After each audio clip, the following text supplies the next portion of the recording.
പ്രിയമുള്ളവരെ, ഇന്ന് ഈസ്റ്റർ, മരണത്തിൻ്റെ മരണം. ഉന്നത സോവിയറ്റ് ഉദ്യോഗസ്ഥനും ബോൾഷെവിക് വിപ്ലവത്തിലെ പ്രധാനിയുമായ നിക്കോളായ് ബുഖാരിൻ ഒരു പ്രമുഖ മാർക്സിസ്റ്റ് സൈദ്ധാന്തികനും പ്രവതയുടെ എഡിറ്ററുമായിരുന്നു. മതത്തെ അടിച്ചമർത്തലിൻ്റെ ഉപകരണമായാണ് അദ്ദേഹം കണ്ടിരുന്നത്. അതുകൊണ്ട് തന്നെ മതത്തിൻ്റെ കടുത്ത എതിരാളിയുമായിരുന്നു അദ്ദേഹം. 1930 കീവിൽ നിന്നുകൊണ്ട് നിരീശ്വരവാദത്തെക്കുറിച്ചുള്ള ഒരു പ്രസംഗം ചെയ്യുകയായിരുന്നു ബുഖാരിൻ.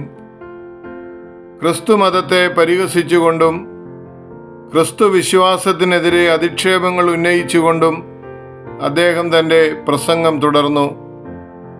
ധാരാളം ആളുകൾ ആ പ്രസംഗത്തിന് കേൾവിക്കാരായി ഉണ്ടായിരുന്നു.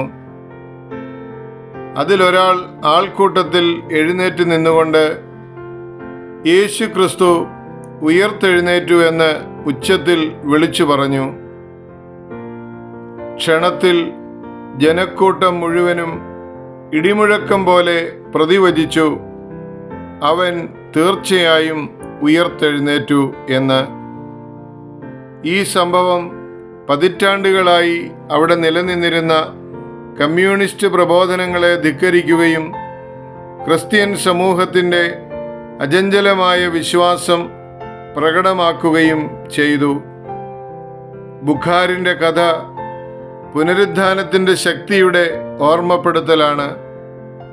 അധികാരത്തിൻ്റെ കൊടുമുടിയിലേക്കുയർന്ന ഒരു മനുഷ്യനായിരുന്നു അദ്ദേഹം.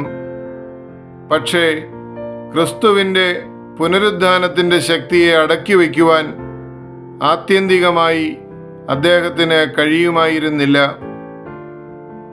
ജനക്കൂട്ടത്തിലെ ധീരനായ വിശ്വാസിയെപ്പോലെ നമ്മുടെ വാക്കിലും പ്രവൃത്തിയിലും തിരഞ്ഞെടുപ്പുകളിലും ഉയർപ്പിൻ്റെ ശക്തിയെ പ്രതിഫലിപ്പിക്കുവാൻ നാം വിളിക്കപ്പെട്ടിരിക്കുന്നു. അന്ധകാര ശക്തികൾ പ്രബലപ്പെടുമ്പോൾ അതിലും വലുതായിരിക്കും ക്രിസ്തുവിൻ്റെ വിജയമെന്ന് ഉയർപ്പ് നമുക്ക് ഉറപ്പ് നൽകുന്നു. ക്രിസ്തു ഉയർത്തെഴുന്നേറ്റു എന്നത് വെറുമൊരു പ്രഖ്യാപനമല്ല, മറിച്ച് ഹൃദയങ്ങളെ രൂപാന്തരപ്പെടുത്തുകയും പ്രത്യാശ പുതുക്കുകയും ചെയ്യുന്ന ഒരു ജീവനുള്ള സത്യമാണ്. ഈ സത്യത്തിന് സാക്ഷ്യം വഹിപ്പാൻ ഇന്നത്തെ ഈസ്റ്റർ ആരാധനയും ആഘോഷങ്ങളും നമ്മെ ശക്തീകരിക്കട്ടെ. നമുക്കും ഉച്ചത്തിൽ പറയാം, യേശു ക്രിസ്തു ഉയർത്തെഴുന്നേറ്റു, ഹല്ലേലൂയ. ഏവർക്കും ഉയർപ്പിൻ്റെ ആശംസകൾ. സസ്നേഹം, ഈപ്പനച്ചൻ.